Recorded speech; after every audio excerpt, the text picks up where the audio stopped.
Hello, BookTube. I felt like I owed you another video, one when I wasn't quite so high-strung and stressed out by technological failures. So I took Frida Bean for a walk, and I came back, and I cleared out all the extraneous junk on this phone. It doesn't give much room, but it gives enough room for a video that we can do without feeling like the sword of Damocles is handing over us. And when I came back, there was mail. So we'll go through a few more books, and that'll be it for today. So this is actually the last mail haul of the week.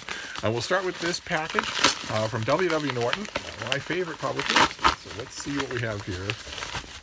Oh, bless them.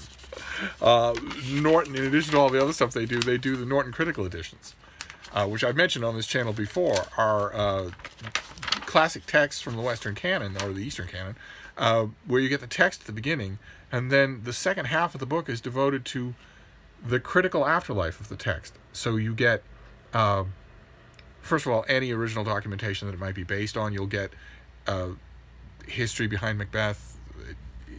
You'll get historical passages from works that were known to Shakespeare, if we're doing a Shakespeare play, that he may have adapted for his own. And you'll also get critical reception at the time when the work first came out, and a small selection necessarily, since the reaction section is only half the book, and the reactions to a lot of these are classics, could go fill a whole library. So you get contemporary reactions to the book, any kind of other contemporary documentation that might be of interest, and also a selection of essays over the years since the book came out.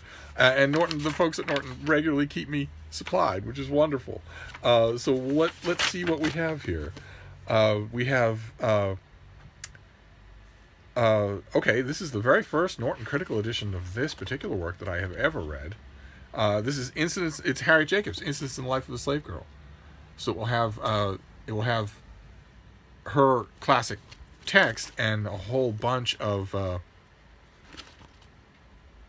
essays. And that's great, because I haven't read I haven't read any of these critical essays, I'm sure, and I haven't read Incidents in the Life of a Slave Girl in a long time. So, oh my. Okay, well, this next one is one we have seen before on this channel a couple of times. This is the Norton Critical Edition of Crime and Punishment, translated by Michael Katz. And amazingly, the thing about Norton Criticals, the reason why they are so popular, is because they're popular in schools. For obvious reasons, right? You give them to a high school class or a college class, and they have the study materials that they need right there in the book. They don't have to go herring around for it. It helps a lot with students to put a work in perspective. And the reason why we know this is because before this was a Norton Critical Edition, this book was actually published as for the mainstream trade, and it had a blurb by me. And I'm overwhelmingly happy to see that it continues to have a blurb by me, even on the Norton Critical Edition, which means that hundreds of thousands of college students are going to see that, and that is great. That is fantastic. If I can encourage them to read this translation, that's fantastic. Great. So this is the Katz translation of Crime and Punishment, and then at the back, a selection of essays about Crime and Punishment. Great. Wonderful. Okay, so we start off great here. We start off with 2 Norton Critical Editions. Can't do better than that. And now we have, and also for my name to be on one of them. That has never happened to me before. I keep hearing rumors. I don't know if they're true. I've never actually bothered to go down the rabbit hole and find out. I keep hearing rumors that there's going to be, or has been, a Norton Critical Edition of Tale of Genji in the Dennis Washburn translation with a blurb by me on it, which would make this my second one. I just don't know. I don't know if that's true. I've never bothered to look and see whether or not Norton has ever done a big critical edition of Tale of Genji. If they have, I would love to have it. But I imagine if they had done that, they would have sent it to me. So I'm thinking not. But one way or another, we have one more package to do. So we're probably going to have 3 books here. But what a way to start. Oh my, how wonderful. All right, so what have we got here? Oh, goodness. Oh my. Okay, this came out in August, so it's a little late getting to me, and it's going to please a lot of you more than it pleases me, but it's going to please a lot of you even more. This is by Anne Hall, and it is the Du Mauriers As They Were. It is a collective biography of the family. Wow, fantastic. And it's a lovely thing too. Heavy duty pages, lots of illustrations. And Anne Hall was born in Boston in 1957. So what have we got here? I don't. The Du Mauriers, just as they were, tells the story of 5 generations of this remarkable family, beginning with Matron Robert Buisson, a master glassblower who immigrated to London in 1789, adding the suffix Du Maurier to his name, and so became a gentleman glassblower. His 3 English-born children relocated to the continent, becoming respectively a doctor of philology at Hamburg, a governess to the daughter of a Portuguese statesman, and an aspiring inventor who married the daughter of a courtesan, Mary Ann Clark. This latter son was George du Maurier. He was born in Paris in 1834, then went to London to study chemistry, and finally took up at the Beaux-Arts in Paris, Antwerp, and Dusseldorf. Later, he established himself in London as a beloved Punch cartoonist. In his last years, George du Maurier wrote and illustrated 3 immensely popular semi-autobiographical novels. Of his children, the youngest, Gerald du Maurier, became a prominent actor-manager, and Gerald's second daughter was the novelist Daphne du Maurier.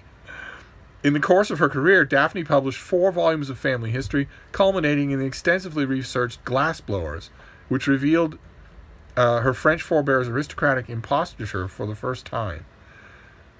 She identified with her Victorian grandfather, sharing his love of France and deep interest in family history.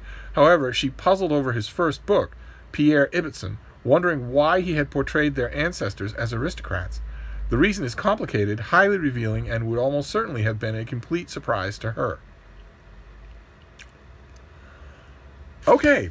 Well, this of course sounds fascinating, but what was the incredibly odd element in that description that I just read you? I'm sure that you all noticed it the same as I did.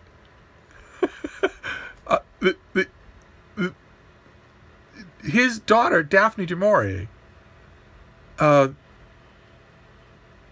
published 4 volumes of family history, culminating in the extensively researched Glassblowers. And she identified with her Victorian grandfather, sharing his love of France and deep interest in family history.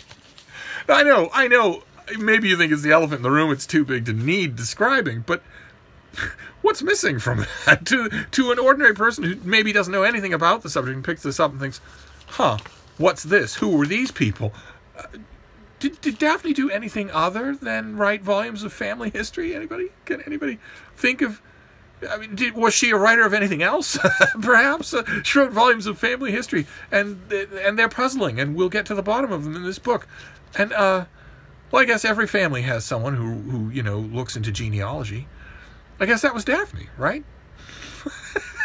Nothing else going on about her that we might want to make its way out of the dust jacket. Oh, very strange. Publishing is a strange world. It never ceases to amuse me. So there we go. That is our book haul, and it had some highlights. So we have a stylish book on the Du Mauriers. Then we have the Norton Critical Edition of Incidents in the Life of a Slave Girl, a seminal work. I'll be interested in reading, I think, probably the essays even more than the original book. And the Michael Katz translation of Crime and Punishment as a Norton Critical Edition with my name printed on it, so that college students are going to say, who is this boring Steve Donahue guy? Fantastic. Well, all right, that was the mail haul that we needed earlier. That's not going to get cut off by my phone, and where I'm not agitated and yelling at you all about storage on an iPhone. So there you go. That was nice. So that will end our book mail for the week, for sure. so we'll pick up again on Monday, but until then, we'll be left to our devices to talk about other things. Thank you, BookTube.